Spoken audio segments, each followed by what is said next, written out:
Caleb Quaye talks about Elton John's Madman Across the Water album and the rise and missteps of the band Hookfoot. I'm John Beaudin from Rock History Music. Madman Across the Water, as I've mentioned on this channel many times, was the very first album I ever bought. It was released in 1971. I still have over there the exact album I bought. On that wall over there, I've got a few different versions of it signed, one by Elton and one by Elton's band. It's still one of my all-time favorite albums. It was a crazy era, though, for Roger Pope, the drummer, at least one of the drummers on the album, the other was Nigel Olsson, and guitarist Caleb Quaye. That other guitarist on the album was Elton John's current guitarist, Davy Johnstone. All the members were busy, Elton John was taking off, and there was a secondary band happening called Hookfoot. By the time we did Madman, I mean, it was good, but we were now all very busy doing stuff.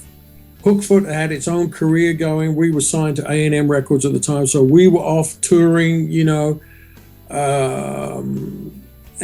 of course Elton's career had taken off, so we were very busy. So a lot of the sessions on Madman, I remember we'd be doing a gig in the north of England, 300-400 miles away, finish the gig, drive overnight and get back to town to Trident Studios, load in the studio and cut a tune, and then go off on another gig somewhere.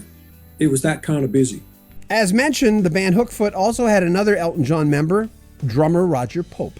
I'd booked Roger for some sessions with then Reg, and I actually I'd met Roger before then. He was playing in a group called the Soul Agents. They used to back Rod Stewart, and they were an organ, basically like an organ trio kind of a band. They had a great organist, and they used to do a lot of blues, jazz kind of stuff. And Roger, his approach to the drums was a lot like one of my drummer heroes called Art Blakey.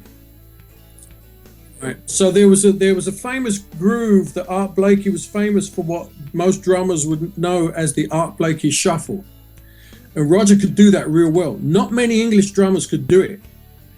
And I saw Roger do it. And in fact, the first time I actually met Roger, he was playing for Buddy Guy. The Soul Agents were backing Buddy Guy on an English TV show, music show called Ready, Steady, Go.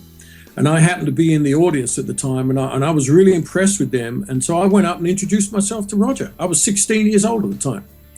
And told him I really liked his drumming. And then about a year later, 6 months to a year later, he shows up at Dick James's studio where I'm working with the Soul Agents. They come up to do an audition.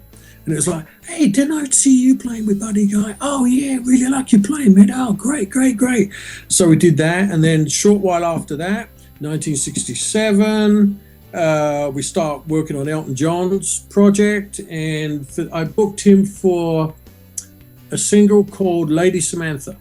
So that's about late 67, I think we recorded it, and it came out in 68.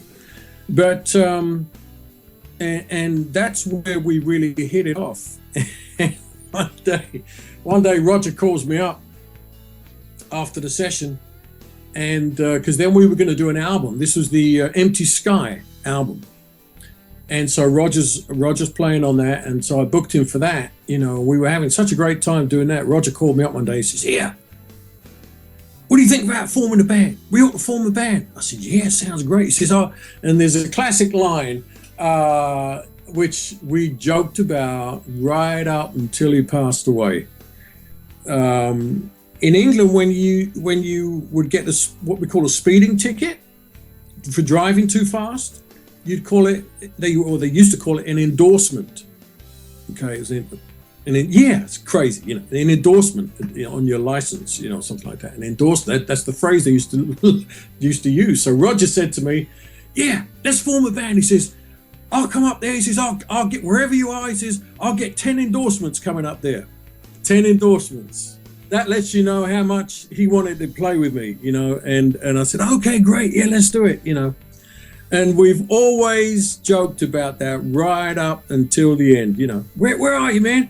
I'll get 10 endorsements to get over there. Even though Hookfoot never became a household name, they were an incredible band. Look them up on YouTube. But when they were out in England, people started noticing. It's wild. I know. I know, it's it blows me away. And we knew it was Hookfoot was what they used to call a musician's band. So we had a reputation in London back then in the 60s, where we'd play, you know, around in clubs and stuff, and musicians would come to see us play. You know, Pete Townsend and people like that. They'd come to Pete Townsend used to tell me, oh, I wish I could play guitar like you. And I used to think, what? I wish I could swing my arm like you. I mean, you're going to the bank, you know, I'm starving here. We'll have more of our conversation with the great Caleb Quaye coming up next week. Make sure you comment on our videos, subscribe to our channel, and share our videos. I'm John Beaudin from Rock History Music.